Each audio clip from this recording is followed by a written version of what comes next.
প্রিয় দর্শক, খুব গুরুত্বপূর্ণ একটি বিষয় আজ আমি আপনাদের সামনে আলোচনা করতে চলেছি। আপনারা শেষ পর্যন্ত মন দিয়ে শুনুন।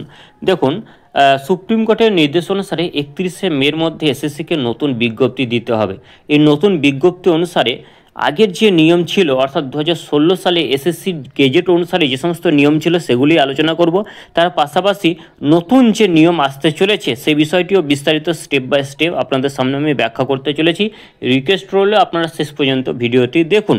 তো চলুন, আগের যে এলিজিবিলিটি ক্রাইটেরিয়া এবং এডুকেশনাল কোয়ালিফিকেশন ছিল, বর্তমানেও কিন্তু সেই একই ধরনের এলিজিবিলিটি ক্রাইটেরিয়া এবং এডুকেশনাল কোয়ালিফিকেশন দরকার। অর্থাৎ গ্রুপ ডি, গ্রুপ সি, নবম দশম এবং একাদশ দ্বাদশের শিক্ষক নিয়োগের ক্ষেত্রে এসএসসির 2016 সালের গেজেট অনুসারে যে সমস্ত এলিজিবিলিটি বা যোগ্যতার যে সমস্ত ক্রাইটেরিয়া ছিল, বর্তমানেও একই ধরনের যোগ্যতার ক্রাইটেরিয়া থাকছে। এ বিষয়ে বিশেষ কিছু বলছি না।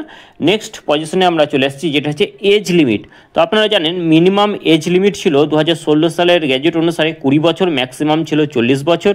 এসসি এসটিদের জন্য ছিল 5 বছর এবং ওবিসিদের জন্য ছিল 3 বছর, ফিজিক্যাল হ্যান্ডিক্যাপদের জন্য ছিল 8 বছর এবং যারা সার্ভিস স্কুল টিচার রয়েছেন তারা 55 বছর বয়স পর্যন্ত আবেদন করতে পারবেন। এটা ছিল 2016 সালের গেজেট অনুসারে এসএসসির যে নিয়ম।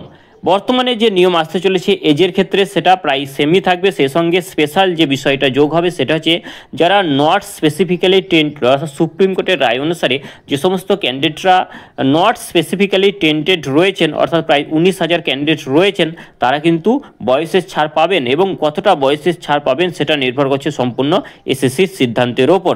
নেক্সট আমরা চলে আসি যে এক্সামিনেশন সিস্টেম এবং প্যানেল তৈরি হওয়ার যে বিষয়টি ছিল সেটি একটু ব্যাখ্যা করছি।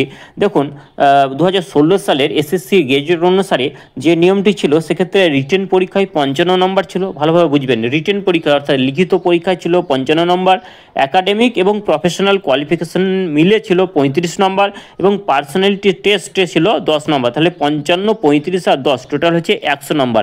এই 100 নম্বরের মধ্যে কিন্তু মেরিট তৈরি হয়েছিল এবং প্যানেল তৈরি হয়েছিল 2016 সালের এসএসসির গেজেট অনুসারে। এটা বর্তমানে যে নতুন নিয়ম আসতে চলেছে সেক্ষেত্রে যথেষ্ট পরিবর্তন হওয়ার সম্ভাবনা রয়েছে।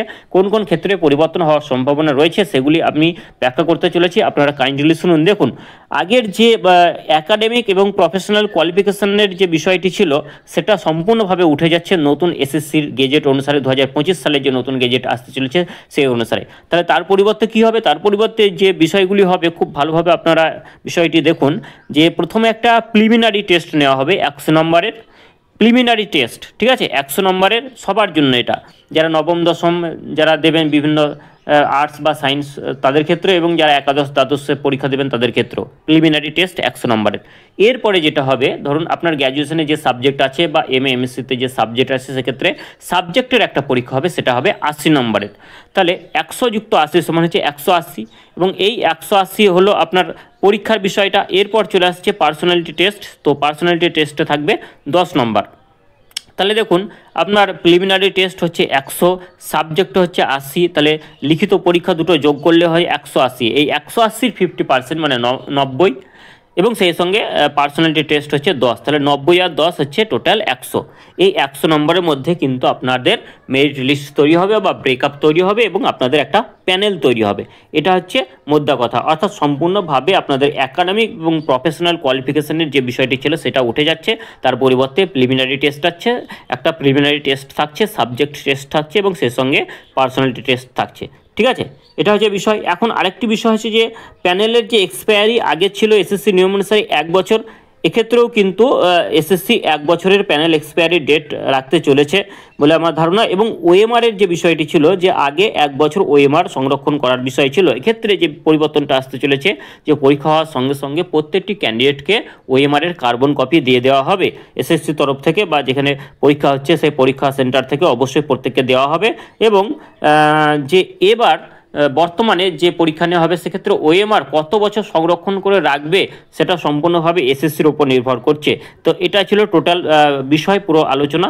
তো এর বাইরে যদি আপনাদের কিছু জানা থাকে অবশ্যই আমাকে জানাবেন এবং আপনাদের আরও যদি কিছু বলার থাকে বা কমেন্ট বক্সে কিছু যদি লেখা থাকে প্রত্যেকে লিখে পাঠাবেন। প্রত্যেককে ধন্যবাদ জানাই। প্রত্যেকে আমার সঙ্গে জুড়ে থাকুন এবং চ্যানেলটি সাবস্ক্রাইব করে রাখুন। ধন্যবাদ।